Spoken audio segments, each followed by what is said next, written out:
Olá Brasil e a todos vocês que estão acompanhando o canal BR Notícias, é sempre um prazer muito bem lhe informar. Se você é apoiador do ex-presidente Bolsonaro, deixe seu like. Apoiador da ex-primeira-dama Michele, compartilhe. Se você é patriota de direita, vem comigo e ative assim o sininho das notificações urgente e informação de qualidade. Opinião sincera, tudo baseado em fatos reais, você encontra só aqui no nosso canal. Vem comigo que a notícia é muito importante. O Brasil amanhece em choque. A notícia que circula desde as primeiras horas da manhã do dia de hoje caiu como uma bomba no cenário político nacional. O ministro do Supremo Tribunal Federal acaba de fugir do país.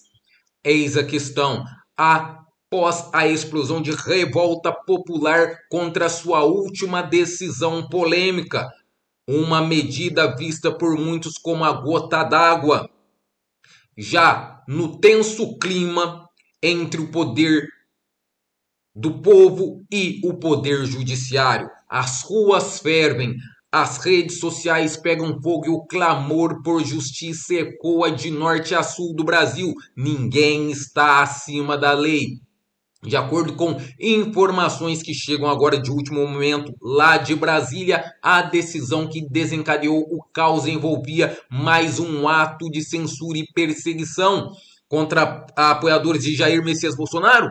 Talvez, mas também pela vida. Foi um ato contra a vida e isso o Brasil já não aguenta mais. Algo que a população conservadora já não tolera mais. A reação foi imediata. Manifestações espontâneas tomam conta de praças, avenidas e até aeroportos. O ministro teve que sair do país. A pressão popular cresceu tanto que, em questões de horas, o ministro decidiu deixar o país em sigilo, embarcando para um voo particular para um destino ainda não confirmado, segundo notícias que acabam de chegar. Mas o caso não parou nas fronteiras brasileiras.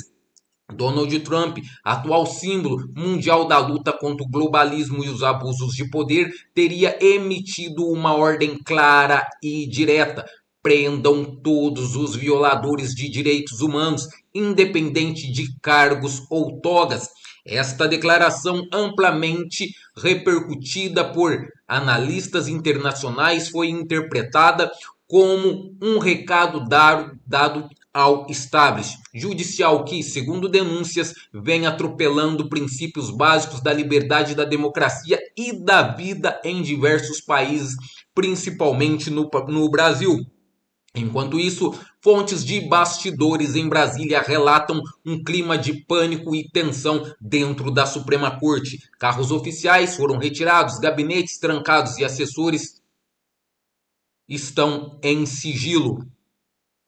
Parlamentares da base conservadora afirmaram que o povo perdeu o medo e que o Brasil acordou e as pessoas vão sim pedir justiça. Em meio a esse cenário de tensão total, a grande pergunta que ecoa nas redes sociais é: até quando o Brasil vai tolerar ministros que agem como donos da nação? A possível fuga do ministro é vista por muitos como um primeiro sinal de que o castelo de cartas da arrogância e da impunidade começa finalmente a ruir. Antes de eu trazer todos os detalhes desta notícia, eu quero que vocês acompanhem comigo que até a mídia agora traz que o STF é uma organização criminosa. Certeza de impunidade, convicção de que se pode corromper ministros e integrantes do Supremo Tribunal Federal. Esse é o teor da conversa gravada entre o empresário Joesley Batista e o diretor Ricardo Saúde, do grupo JF. Surtou por causa do Zé e porque sabe que se nós entregar o Zé, nós entregamos o Supremo. Eu falei pro Marcelo, Marcelo, você quer pegar o Supremo? Quer? Pega o Zé. E guarda o Zé entrega o Supremo. A realidade é essa. Nós não vai ser preso. Nós sabemos que nós não vai. Vamos fazer tudo, mesmo ser preso. Pessoal, você viu a impunidade, certeza. o que acontece? Eles sabem que não vão ser presos pelo Supremo Tribunal Federal. E por isso está aparelhado o Supremo Tribunal Federal por Luiz Inácio Lula da Silva. Pessoal, algo grave. Lula está se intrometendo nas questões entre Venezuela e Estados Unidos. E isso pode causar algo contra o Brasil, uma ameaça externa contra o Brasil. E agora o MST está dizendo que vai enviar pessoas do MST para lutar contra Donald Trump na Venezuela. Um verdadeiro absurdo. Acompanhe. E firmar um compromisso aqui em Caracas a los gringos. Esse é o presidente do MST, pessoal, que está falando. Não se atrevam a entrar em Venezuela, que todos nós outros cerraremos fileiras e estaremos com vocês. Cuenten com o povo brasileiro, com o povo de Guatemala, de Uruguai, los pueblos de Latinoamérica, estaremos con ustedes luchando hasta que el último marinero regrese a alguna tumba en su país imperial. ¡Viva Hugo Chávez! ¡Viva el pueblo de Venezuela! ¡Viva la unidad de los pueblos! Um verdadeiro absurdo. Agora é o MST querendo enviar tropas para os Estados Unidos.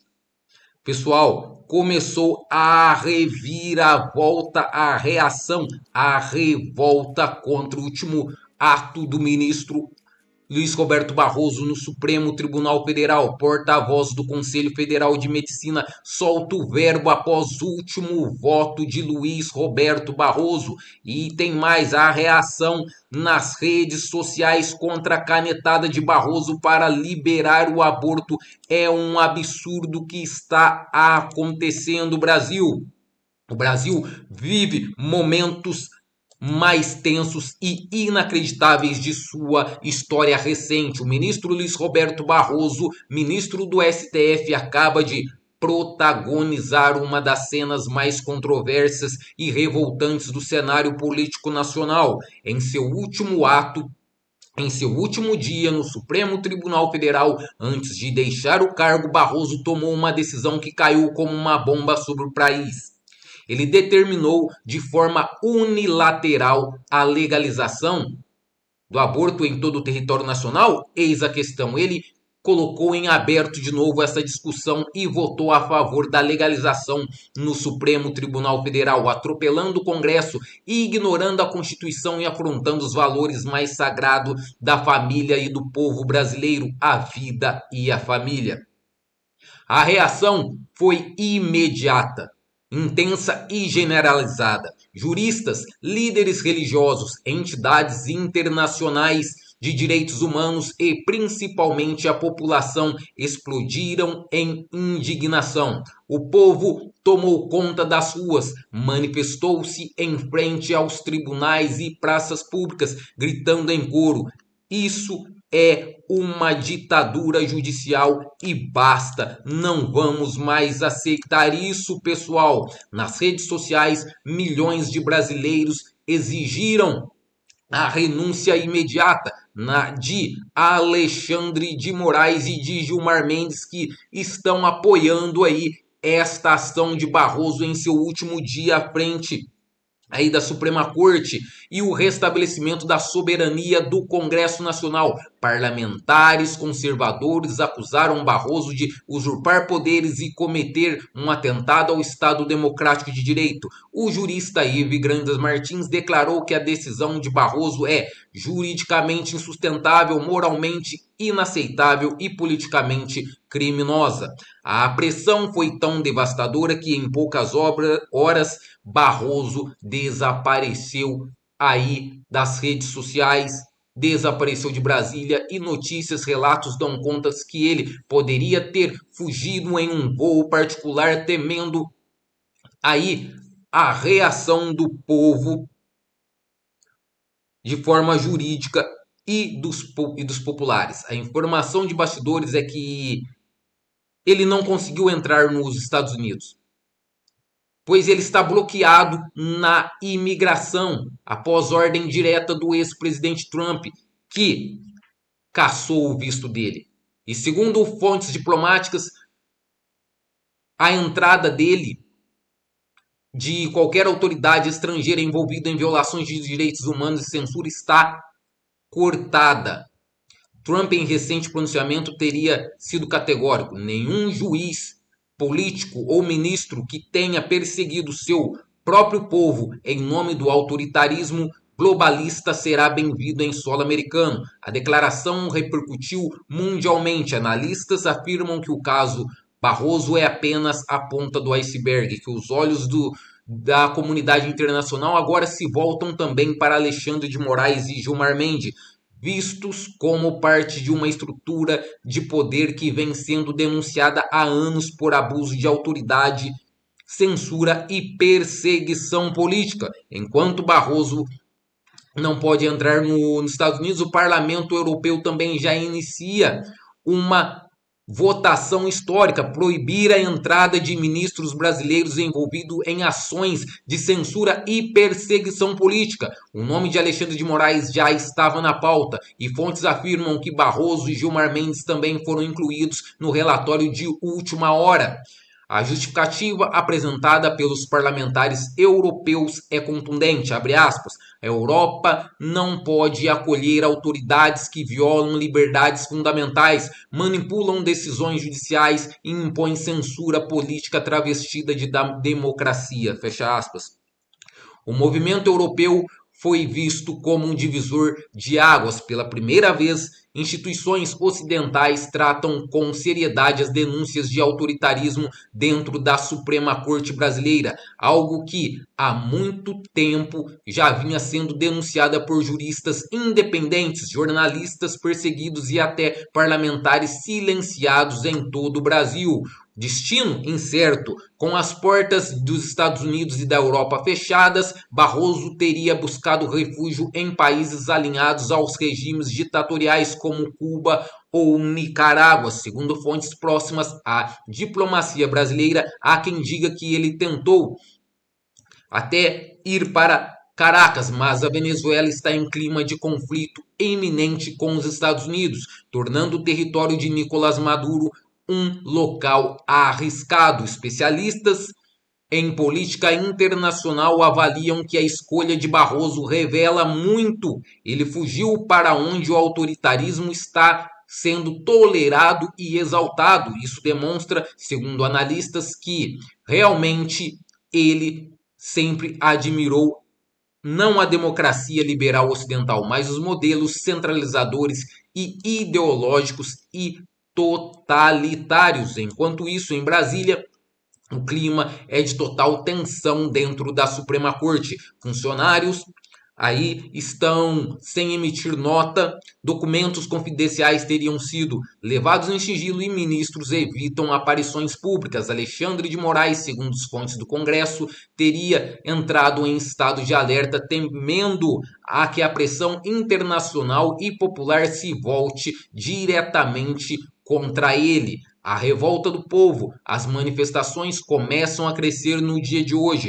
Em São Paulo, Brasília, Goiânia e Porto Alegre, milhares de pessoas nas ruas neste fim de semana com cartazes que dizem: fora Barroso, fora Moraes, fora Gilmar Mendes. Queremos a democracia de volta. Respeitem a Constituição. Famílias, movimentos pró-vidas, igreja e grupos civis organizaram vigílias e correntes de oração em defesa da vida e contra o que chamam de ditadura da toga. O que aconteceu? O ministro Barroso acaba de dar uma canetada para liberar o aborto. E o povo está revoltado com tudo isso. É isso mesmo, pessoal. O exemplo de sua antecessora na presidência do Supremo Tribunal Federal, Luiz Roberto Barroso, agora ministro aposentado da Corte, também quis deixar registrada sua militância a favor do aborto. Rosa Weber, nos seus últimos dias antes de se aposentar, em outubro de 2023, fez um longo voto para legalizar, via judiciário e não legislativo, como é constitucionalmente previsto o aborto no Brasil. Agora Barroso foi mais longe. Além de votar para legalizar geral e irrestrito o aborto até 12 semanas, ele também autorizou enfermeiros a fazerem procedimento no caso de gravidez resultante de ato ilegal em qualquer fase da gestação. Se esses casos forem pautados, prevalecem os votos dos antigos ministros. Um verdadeiro absurdo que está acontecendo no Brasil. O Brasil não pode mais ficar calado mediante a esta ação do Supremo Tribunal Federal.